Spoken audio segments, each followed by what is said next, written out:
in the robotic surgery, setting up for success. So before to going to start our today topic, so I would like to invite CEO and founder, uh, the Operating Room Global, Miss Addy. So please, over to Miss Addy. Thank you so much, Mr. Navid. I want to welcome everyone to this webinar that is organized by the TORG Pakistan chapter.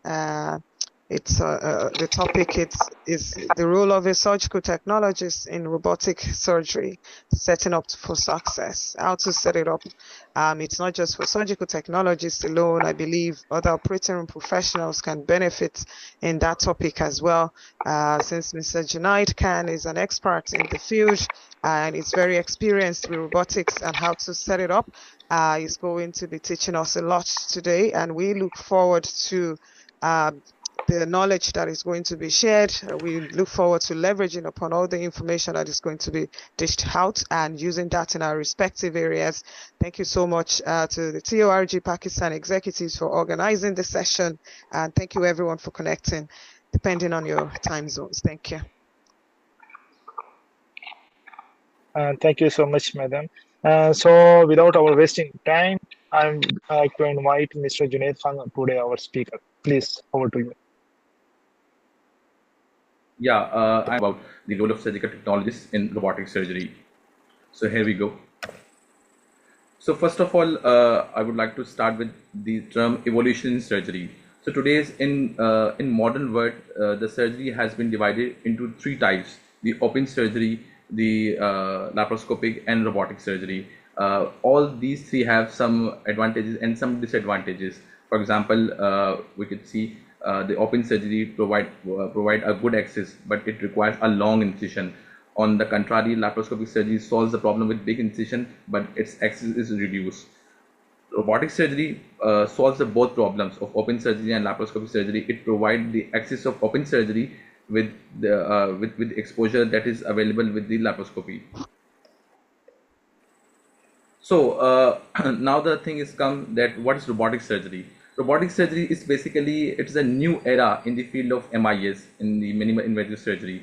So robotic surgery refers to a form of minimally invasive surgery that utilizes robotic system to perform complex surgical procedures. The word here complex, that means the oncological procedures, the cancer surgeries and the pelvic surgeries. In robotic surgery, the surgeon controls the robotic arms and instrument from a console. There is a console where the surgeon sits and he controls the robotic arm and the instruments. So benefits of robotic surgery. The robotic surgery is beneficial both for the surgeon and most importantly for the patient. For the surgeon, the robotic instruments, they are small, fully restricted instruments. They have 7 degrees of freedom of movement. The image is in 3D, which is magnified 10 times than the normal human eye. The robotic instruments are tremorless with high precision. It eliminates the need of any assistance for holding the camera.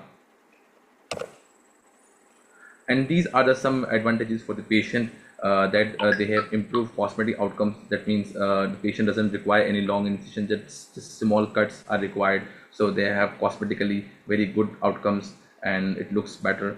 Shorter hospital stay, it ultimately reduces the cost of for the patient. Advanced infection control, less exposure to infections, faster surgical recovery time, reduced blood loss and transfusions, rapid return to their normal regular activities. So here I would like to share our experience, our SIUT experience with the robot. So we have, so there are many robotic companies and many others are in the pipeline, but we experienced with the two robots. The first one and the renowned one is the Da Vinci surgical robot, which is USA based, and the other one is Versus surgical robot from CMR UK. The Da Vinci surgical system. The Da Vinci surgical system has three components: the surgeon console, patient card, and vision card. The surgeon console controls the camera and the instrument while viewing the anatomy in 3D view. The patient card, which is on the bedside, and it bears the camera and instruments. The vision card that makes the communication between the surgeon with their team. And this is the overall ports an instrument which is required in Da Vinci. Now the Versus surgical system. The Versus surgical system here at SIUT, it's installed in 2021, and we have six. We have 6 units, 4 clinical, one for dry simulation, and one for wet lab. And till now, we have performed more than 2,000 surgeries with Versus system. It has 5 components: surgeon console, the visualization bedside unit, the arm of the robot, the instrument bedside unit, IBSU, the endoscope camera, and the endorist instruments. So the surgeon console, in Versus, the surgeon console is the control center, and it is very flexible and convenient that the surgeon can either sit or stand by their own convenience. And the robotic arms of the Versus are known as bedside units. These are of 2 types: instrument bedside unit, which holds the instrument, and the visualization bedside unit, which bears the camera. And the camera one is always should be white, and but instrument bedside unit comes in 6 different colors, and this color coding is designed to these arms just because of their identification and for their understanding. Robotic instruments. So basically it is a new technology, so they have a limited number of instruments. They have just only 6 instruments. Out of 6, these 3 are energy using instruments like monopolar curved scissor, monopolar hook, and bipolar Maryland, and other 3 are non-energy instruments like curved scissor, needle holder, and fenestrated grasper.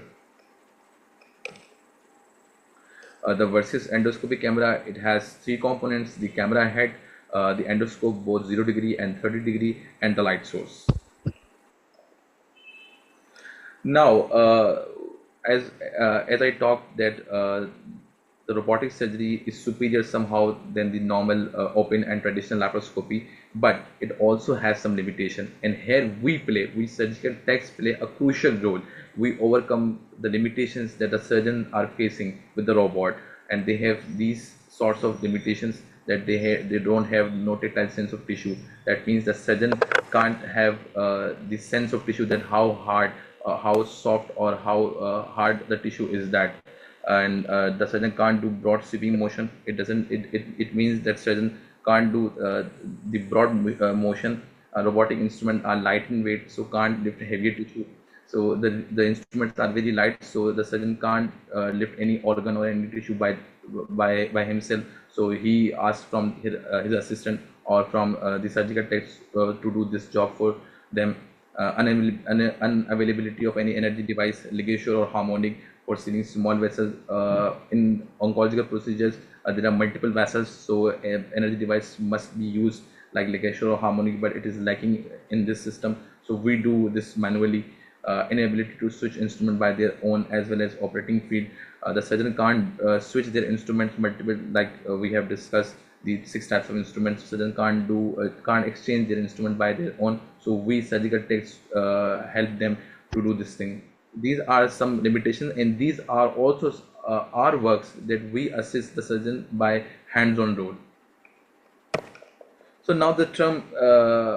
So now we have come to the actual point, that who are surgical techs and what are their roles and responsibilities. So basically, surgical techs are incredibly important because they prepare operating rooms, they organize, they maintain and organize a sterile environment, they assist surgeries, they troubleshoot anything which occurred during the case or prior to case. So they have a very crucial role in robotic also. So role of surgical techs. So surgical techs has received training in the basics of open as well as in MIS like laparoscopy or other minimal invasive surgery principles and techniques for all endoscopic surgeries. And traditionally, the OR tech is confined just with the theater preparation, arranging the equipment, maintaining the sterility, just passing the instrument to the surgeon, and we don't have any direct interaction with the patient. But the dynamic has been changed in robot. In addition to all these, the surgical techs have a hands-on role. They are directly assisting the surgeon during a procedure. For example, they may help to do retraction, suctioning, applying clips, cutting tissues, or suture. And these all the things we do by a hands-on role, which the surgeon has previously doing by their own. But due to the limitations of surgeon with the robot, so we do this we do this remaining work for the surgeon. So for every surgery, we see that there are three phases for every surgery: pre-operative, intraoperative, and post-operative. Our roles and responsibilities has also been divided in all and observed in all these three phases: pre-op, intra-op, and post-op. So, in pre-operative role, what we play, we do trolley preparation. We always keep backup of open surgery as well. So, in case of any emergency, any alarming situation, we don't need to rush. We always have a backup plan. We do connection between the console with their bedside unit, because the console is the control center where we give the power to these robotic arms. Dripping of the robotic arms has been accomplished to maintain their stability, self-testing of equipment, and proper patient positioning. So these are our pre-operative role which we do in the OR. And this is some pictorial presentation of our pre-operative preparation. This is in first picture. First picture, you can see that we are doing the draping, and we are doing the cabling as well. And this is how our OR looks like after done with the pre-op preparation. And after done with pre-operative preparation, we do some checklists, some WHO recommended checklists, and some robotic specific checklists as well. And we do this checklist in all the three phases: pre-op, intra-op, and post-op. Now, in the intraoperative role, the intraoperative role of a surgical tech in robotic surgery is much more than the normal open or laparoscopic surgery. We do scrubbing and dripping of the patient, assist in port placement, assist in port placement and closure as well, and it's very important role positioning of robotic arm, which is known as the docking somehow, wide balance of robotic camera, and we assist the surgeon. Surgery. Now the port placement. The port placement may vary from patient to patient, procedure to procedure, and surgeon to surgeon. It all depends upon the case and the patient's own BMI. But so it is very hard to difficult to define or to frame any specific guidelines for port placement for each case. But broad guidelines are framed to understand the basic principle. So here's the basic principle, that the port should maintain the 90-degree. It doesn't make any oblique track because it restricts the robotic arms movement. The camera port should be in alignment with the targeted anatomy, and it should maintain the 10 to 20 centimeter distance from the target anatomy or where we have to work. Right and left robotic arm port should maintain 8 centimeter distance from each other and from the camera port. The assistant port as well maintain 5 to 10 centimeter distance from each port. So this port placement and the distance maintaining is crucial, because if we avoid this distance maintaining and we fail to maintain this distance, so what will happen? The robotic arms will clash with each other, because they have 3 or 4 arms, and they have to maintain. If we maintain the distance, so the robotic arms, they also will make the distance. Now the term docking. The docking can be defined as moving from the current position to a desired position while following a safe trajectory. The simple thing is that the docking, that means the attachment of the robotic arm with the ports. This is called docking. So we attach the robotic arm with the ports in an appropriate manner. This is called docking. And in the docking, there are some steps that we position the operation table, stabilize the bedside unit, adjust the height according to patient's BMI, position bedside units or robotic arms over the patient, attach arms with the ports, and then we do some tabs that we first select orientation. Then we do some port training. We create a fulcrum so that can help the robotic arm to we actually in port training we create a fulcrum, and we design a destination where the robotic arm have to work. We adjust, we do some adjustment, and then we give it to the surgical mode. The surgical mode, that means that it is now in the surgeon's control. Here is an example of a case, pyeloplasty. Pyeloplasty we do with it is a reconstructive surgery. we do the between the kidney and ureter, and here for this procedure we keep the patient in lateral decubitus position, and for every surgery, for flank surgery we always keep patient in lateral position, and for pelvic surgery we keep the patient in Trendelenburg position.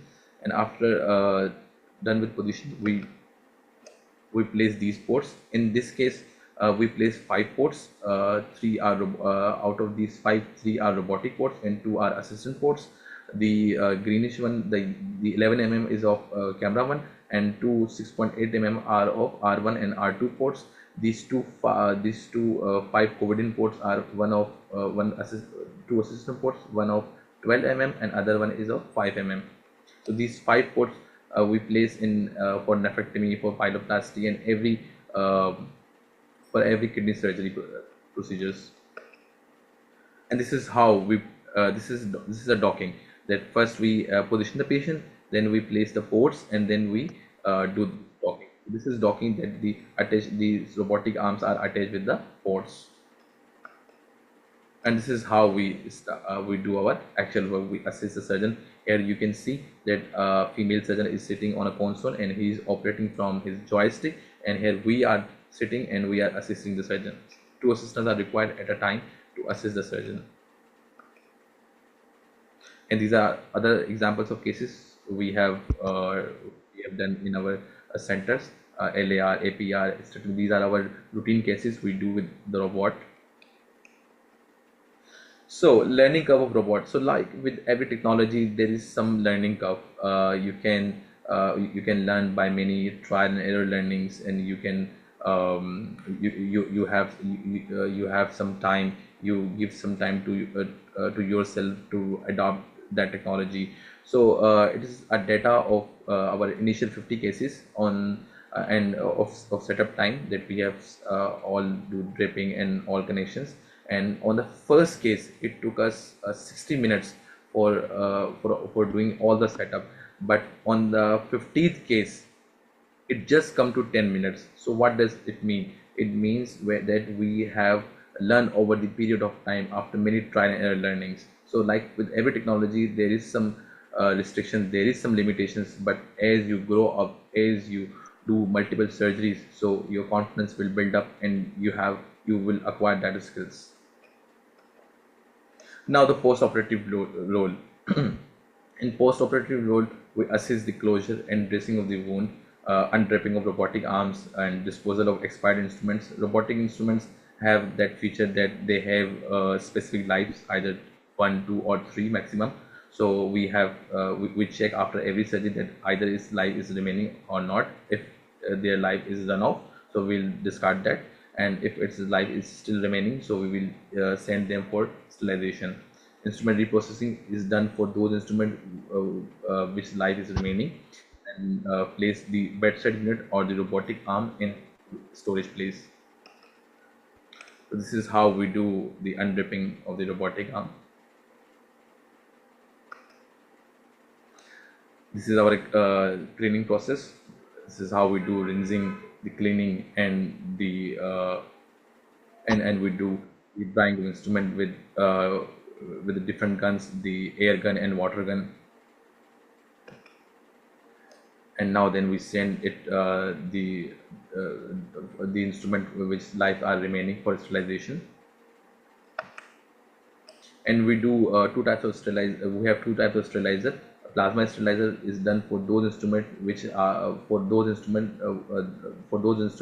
which are heat sensitive, and which are and those instruments which are heat liable for, so we send them for autoclave.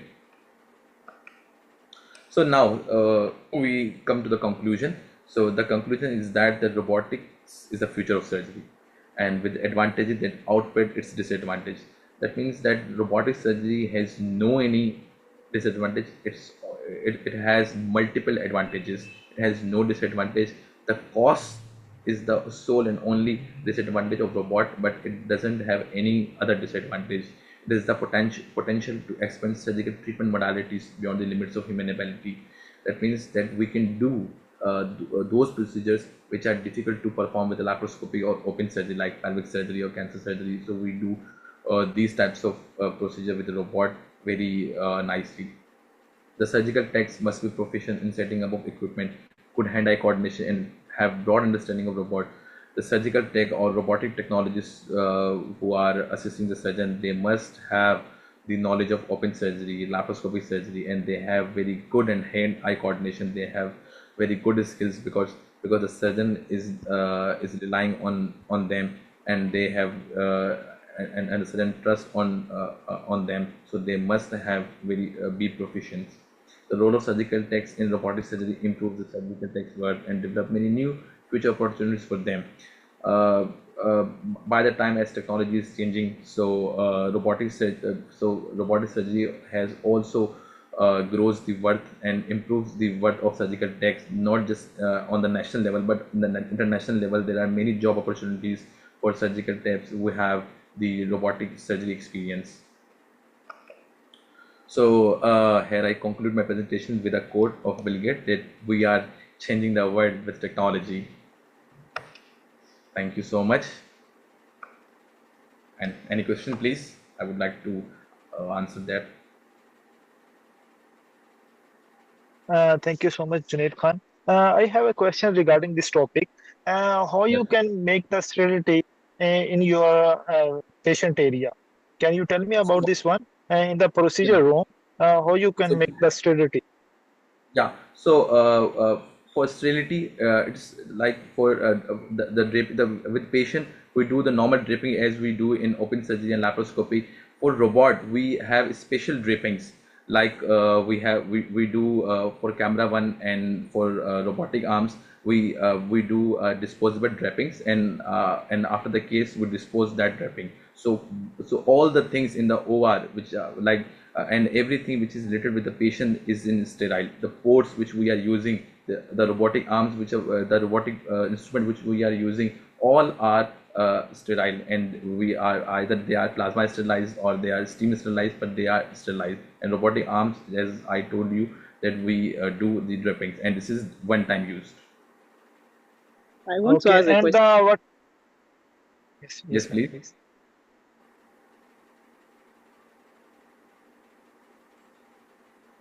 Yes. You are using the disinfection system for the system or no? For the system disinfection. Yeah, we don't use any disinfectant. We just use surface disinfectant like quaternary ammonium compounds for cleaning the surfaces. We do plasma sterilizer like H2O2, hydrogen peroxide steam sterilizer, and we for heat liable instrument we do steam sterilization like autoclave at 133 degree. All right, all right. Thank you so much. Thank you so much. If you have any question, please you can. Yeah, please let me know. Well, I have a question, Okay. please. Sorry. Well done. The Yeah. question is similar to what you asked. When it cannot lift heavy tissues, that means it has a limited surgery that it can perform.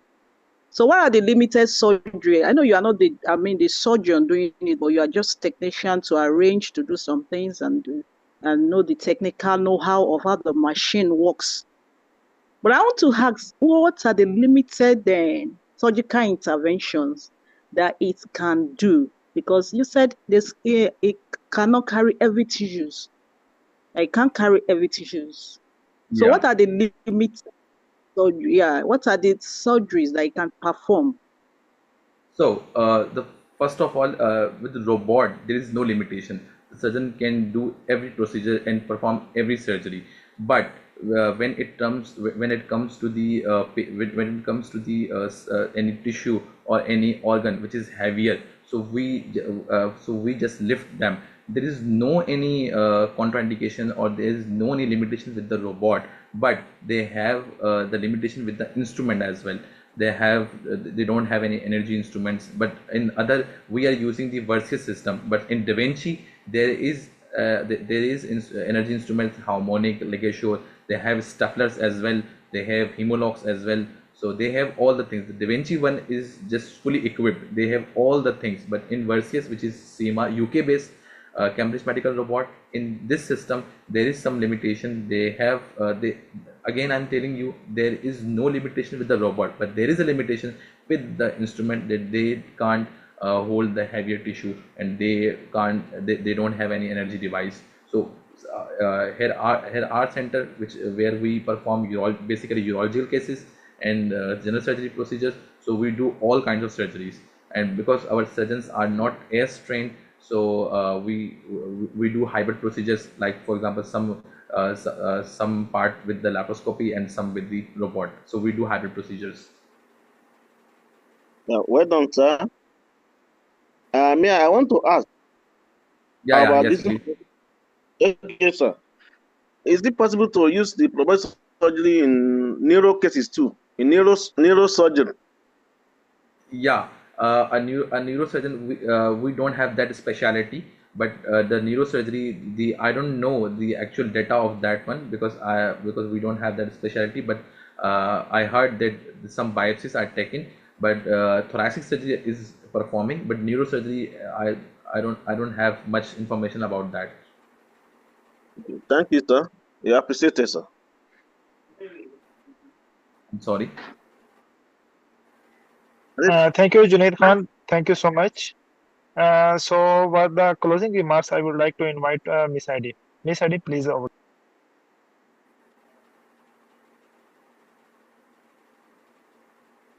Thank you so much, Mr. Junaid. That was a brilliant session, very informative and very relevant to knowledge. I just want to speak on, just to add to what has been said already. Someone asked a question in relation to neuro procedures for robotics. In Ireland, yes, it's done, even though it's only a few centers, because it's very, very specialized. And as we all know, maintaining the robot itself could cost millions of dollars or millions of euros. Either you use it or not.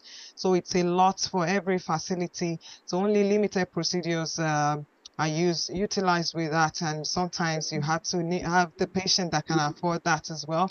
Some spinal procedures, they utilize the robotic technology for some spinal procedures, very minimal levels, not just like 14 level fusions or things like that. So when they want to treat scoliosis, degenerative disc disease, spinal instability, my previous specialty, I was in orthopedics and spines, and all these things, they do them a lot. So for spinal fusions, minimal levels, kyphoplasty, decompression procedures, they could, for alleviating spinal stenosis, herniated disc, they could utilize the robotic technology. And for biopsies that Mr. Junaid mentioned, for brain tumor resections, pituitary tumors, they could utilize robotics as well. Epilepsy surgery, like resective, use of lasers, LITT. So they could use that. Again, it's very, very specialized. And the skill of the surgeon needs to be considered as well. And the surgical team, they need to do that. Sometimes they have to fly people out of the country to do the comprehensive robotic training before someone can actually be assigned into that operating theater. So it's a very, very specialized field, and it depends on the competence, on the skill of the surgeon and the surgical team as well. Because the disadvantage is that some operating professionals when it's being utilized, because some of those procedures, especially if it's a general surgery, if it's gynecology, it could take a while, and some people could find it maybe not interesting, even though it's very, very interesting if people are interested in that. But sometimes it could really, really take long depending on what they are doing. And more still in neuros, they utilize that endoscopic procedures like ETVs, like cyst and intracranial cysts. They utilize the cranial decompressions.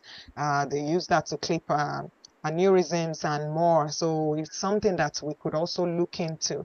Then I would also like to recommend that if you don't mind, Mr. Junaid, maybe at some point we could have a part 2 of this session, whereby maybe you can record or show us a video of actually how the robotic arms are draped, because I think I'm interested more in that, and I would really like people to see the draping technique, because I know it's very, very technical. People need to be careful, especially in terms of contaminating aspects of the arm, in terms of lifting yourself, or I know it's very, very technical. So if there can be like a short video whereby it's demonstrated or even if you could do it later after this session and send it to us, and we can add it to the replay of the video, if you don't mind. Do you want to say something, Mr. Junaid? I think you wanted Yeah, to. I'm saying this, that I will must, and I will share that draping video Okay. on your page. Okay, thank you so much. So if we can have that, then we can include that with the replay of the session to make it more comprehensive, because it's part of the role of the surgical technologist or the nurse that they need to know how to drape that, because if the draping is contaminated, then that procedure is not going to take place. And if Very possible, hard sterility. Yeah, exactly. It yeah. is very hard for us to maintain it, but we know the infection transmission, and because we are educated and we are much more being trained, and we have that special training, so we have that idea that how we can avoid these things. Okay, thank you so much. And one more thing, if we could have like a 2 to 5 minutes recording as well, of the instrumentation of that. For example, maybe you could list, I know you showed the picture at the very beginning, so but if you could hold one of it and just say, oh, this is that, the name and what the scrub nurse or the surgical technologist would be looking for when they want to use that, or before, because the surgeon would be blind, let me put it that way, it would be blind. So the nurse or the surgical technologist scrubbing for that procedure needs to be able to identify things, some parts, so that to avoid, to prevent wrong connections to the arms of the robot and things. So if you can just hold each instrument one by one and just mention, oh, this is the name of this is what the nurse should look for, the surgical technologist, because basically the role of the nurse and surgical, they are like intertwined in a way. So thank you so much for that. We would really love to have that as well. Thanks for And sharing your knowledge. thanks to you as well, and thanks to all the participants who take Yeah, their time to join this webinar. And special thanks to you that you have created this platform where we connect with other techs as well and other nurses as well. So thank you so much to you. And yeah, we will meet with another webinar with you. We will conduct another webinar with you. yeah. Thank you. Thank you so much, Mr. Junaid. Thanks for that. And I really want to say thank you to the executives of the Pakistan chapter. Thank you, Mr. Naveed, our secretary, for facilitating this session. I know we are working on having a partnership with King Edward Medical University in Lahore, Pakistan. That's the Department of Allied Health Sciences. So that for these things, when we have a formal partnership, we could have a few TORG members from different countries. We can have a trip, a very short trip. Let's go into those labs and see, have a first-hand experience. Come to your hospital, have a first-hand experience with this thing, even if it's 1 week internship or something. I know it's achievable. I know we can do it with. So we are working on that so that we can just take this knowledge from that and capitalize on that. Thank you so much. Thank you, everyone. Thank you so much. Sure. Thank you. Thank You, you so much. everyone. Thank you, ma'am. And have a nice day ahead. Thank Yeah, you, thanks. sir. Thank you, man. Bye. Bye, Mr. Ajbola. Bye. Thank you, everyone, for connecting. Thank you so much. Bye. Bye. Bye. Bye.